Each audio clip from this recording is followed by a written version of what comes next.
The Bible Study Podcast, episode 229. Today, the Bible Study Podcast continues the study of 1 Samuel with chapter 4.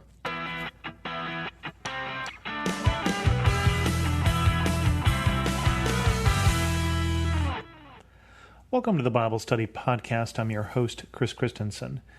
As we get into 1 Samuel 4, we get to a very dark period for the Israelites.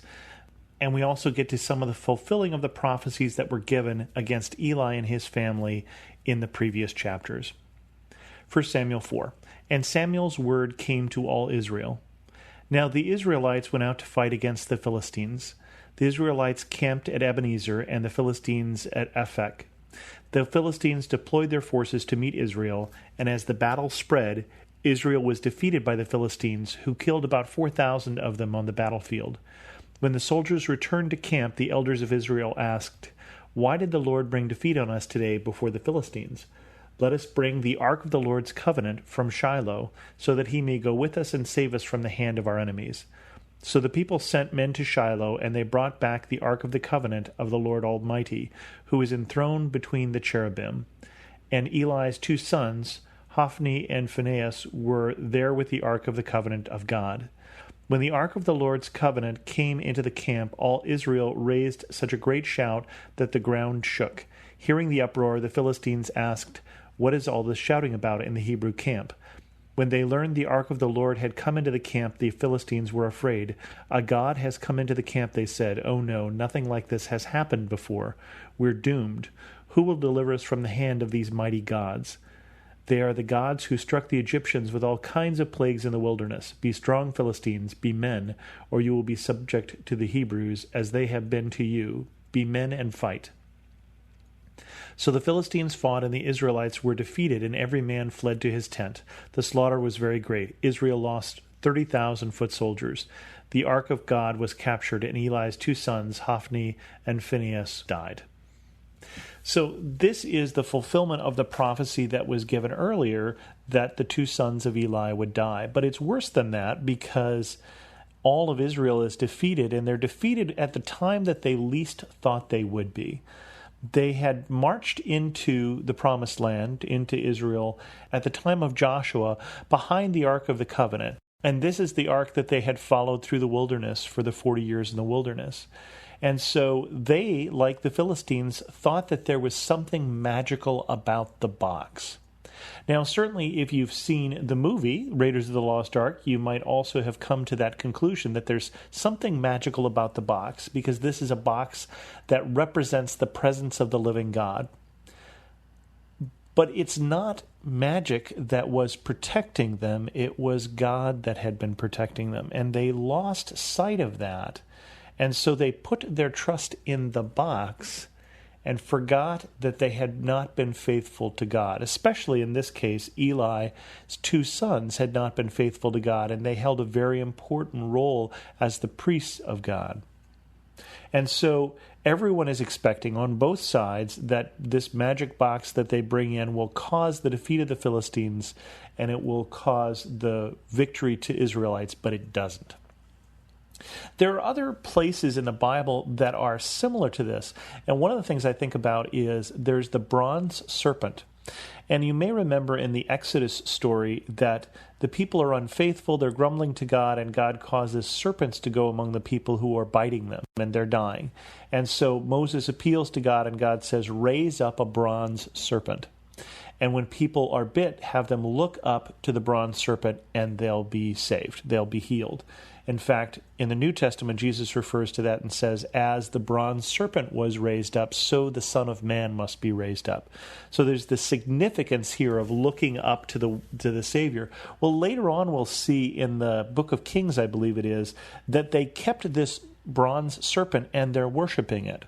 So they've taken something that was meant by God to rescue them, meant by God as a symbol of his forgiveness, and they've turned it into an idol. And in this case, they're awful close to that. They're thinking that there's something special about the ark because that's always been special. They've always marched behind the ark. But the problem is the ark is just a symbol. And the same is true of any religious symbol we may have. There's nothing special about a cross. There's nothing special about a relic. That what are special is our relationship with God, and other things may be useful to remind us of that relationship. But it's the relationship with God that protects us. It is the relationship with God that is important. And this is a very hard way to learn that lesson. That same day a Benjamite ran from the battle line and went to Shiloh with his clothes torn and dust on his head. When he arrived, there was Eli sitting on his chair by the side of the road watching, because his heart feared for the ark of God. When the man entered the town and told what had happened, the whole town set up a cry. Eli heard the outcry and asked, "What is the meaning of the uproar?" The man hurried over to Eli, who was 98 years old and whose eyes had failed so that he could not see. He told Eli, "I have just come from the battle line. I fled from it this very day." Eli asked, "What happened to my son?" The man who brought the news replied, "Israel fled before the Philistines, and the army has suffered heavy losses. Also your 2 sons, Hophni and Phinehas, are dead, and the ark of God has been captured."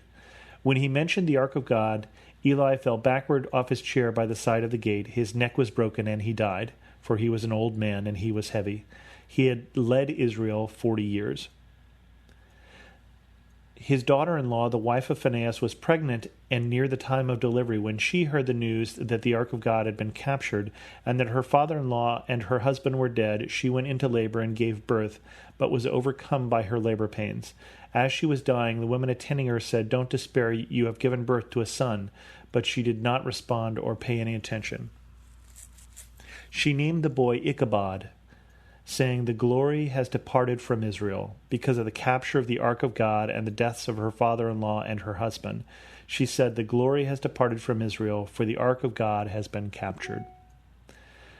This is probably the lowest point of the story in 1 Samuel, because at this point, the person who has been leading Israel for 40 years dies, Israel's defeated, and everything looks bleak.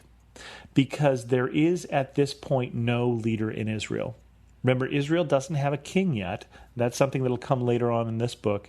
They have judges who are raised up. And basically, Eli has acted as a judge in the sense that he has acted as a high priest, as the one who is leading the people. It's a very loose system. It has worked off and on for them if you look back in the book of Judges. And I say worked off and on because usually what happened is that when times were good, they would forget about God, and then times would get bad, and God would raise up a judge, and they would remember God, and times would get good again. They would defeat whatever enemy that they needed to defeat. So this is one of those continuations of the cycle that happens in the book of Judges, that they have been unfaithful. Eli's grown-up sons, and this is the first hint that we get, they aren't necessarily young men, because Eli is fairly old. We don't know exactly their age. Certainly at least one of them has a wife of childbearing years. But they have become corrupt, and they have turned away, and they have forgotten their relationship with God. It's interesting at this point that as far as Israel knows, they are leaderless.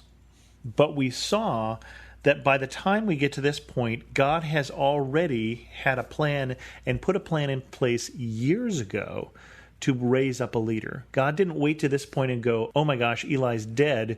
Who shall I have lead Israel?" We're in fact reading chapter 4 of the book of Samuel. The story of Samuel started before he was needed. He is needed very desperately at this point, as we'll see in upcoming chapters. But God didn't wait for this point to get him ready. God started speaking to him years before. He's already been developing a reputation, but he was not yet leading Israel. And we'll see at this point he will become a leader for Israel. I like the fact that this whole thing didn't catch God by surprise. God told Samuel, God told Eli before this that his sons would die. God knew this day was coming, and he had been preparing for it already. God knew what was needed and had been raising up a prophet who would come and speak for him into this very bleak, very desperate situation. And I think that that gives us some hope that when we're in times that are very difficult, that these are not a surprise to God. Whatever situation you find yourself in is not a surprise to God. And I think it's safe to say that God has been preparing for it for some time. Whatever his plan is in that situation isn't a spur-of-the-moment thing that God is improvising, but he's been working out his purposes. With that, we're going to end this episode of the Bible Study Podcast. If you have any questions, feel free to leave a comment at thebiblestudypodcast.com or drop me an email to host@thebiblestudypodcast.com. You can also follow me on Twitter at Chris2X. If you're interested, you can also vote for this podcast at thepodcastawards.com here in the month of September if this is something that you find useful. As always, thanks so much for listening.